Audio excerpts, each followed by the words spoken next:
Most people know that working with high voltage power lines and electric equipment is dangerous work. Utility workers are highly trained about safety in multiple situations. These workers often do their job close to rapidly moving traffic, and the dramatic increase in distracted driving incidents has added a new level of concern. People are coming through cell phones, actually texting, as they come through the work zones while they're speeding, reading books, papers, applying makeup. I mean, you see it all. It's kind of unbelievable what you'll see, if you just stand out here for a few minutes. Don Simmons Utility is like thousands of others, putting greater emphasis on work zone setup to make sure drivers can clearly see and understand what's happening. But drivers have to do their part to keep everyone safe. Driving is full of distractions to begin with. You have to be aware of your surroundings. You have to watch other traffic. You have to look at road signs, know where you're going. Using your cell phone while driving, you are 23 times more likely to be in an accident than if you're not on your phone.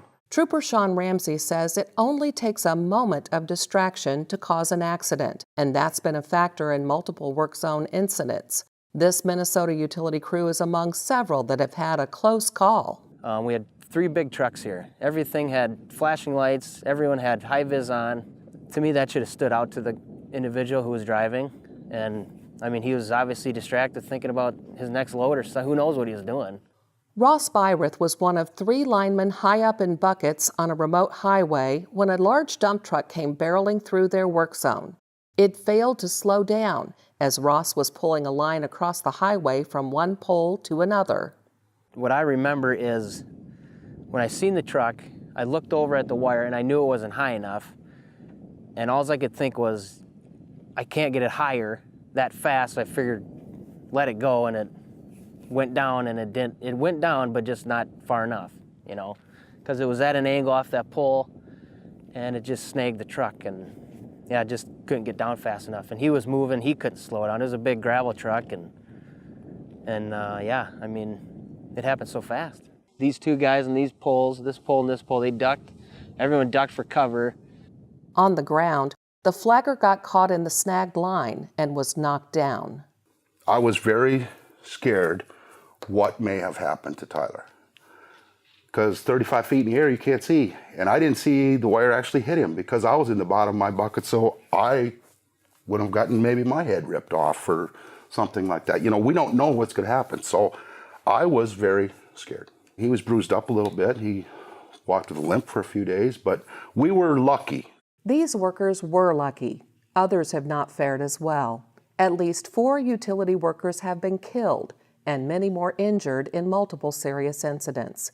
Construction workers and other roadside workers have also been killed or injured. Utilities and others whose work requires sharing the road are responding in a number of ways, working to secure tougher new laws and higher fines in work zones. Others are taking direct measures. Some utilities now use cameras mounted on cones to gather information about car speeds, driver behavior, and work zone conditions. There are more outdoor cameras everywhere, so a driver not following the law is likely to be caught and may face serious consequences. Most states have these minimum requirements. When somebody's on the side of the road, people are required to do 3 things. Change lanes if possible. If it is not possible to change lanes, you must slow down. And if that means stopping, because your lane is blocked, then it means stopping. And they have to proceed with due caution. And when it comes to roadside utility work, a distracted driver could kill a worker without direct contact. I know a lot of people don't realize, you're working in that bucket truck and you're up near those lines. It doesn't take very much movement. Not much movement at all before it puts you in harm's way, because you're talking about live conductors up there. So if a vehicle comes along and bumps into my bucket truck and it moves me this far, that far could be enough to hurt or kill me. Safety trainer Jim Miles reminds drivers to think about workers as people who simply want to go home to their families at the end of the day, just like the drivers coming through their work zones. Drivers have several reasons to think about their own safety while traveling streets and roads, as tens of thousands of vehicles hit power poles each year. Every crash has the potential to bring down live power lines, adding a serious, potentially deadly element to the incident.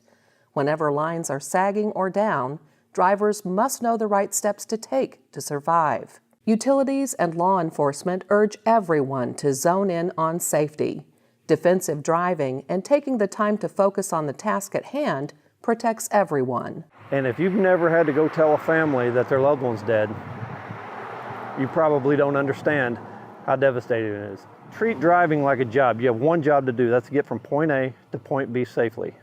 That's it. All that other stuff can wait. There isn't one single text or one single phone call or an email that is worth your life.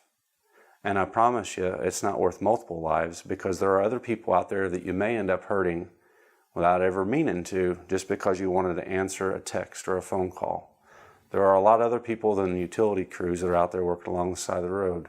There are pedestrians, there's bicyclists, there are other motorists that are out there, and if you're not paying attention, you could end up being the reason why that person doesn't make it home tonight and not be you. So keep that in mind.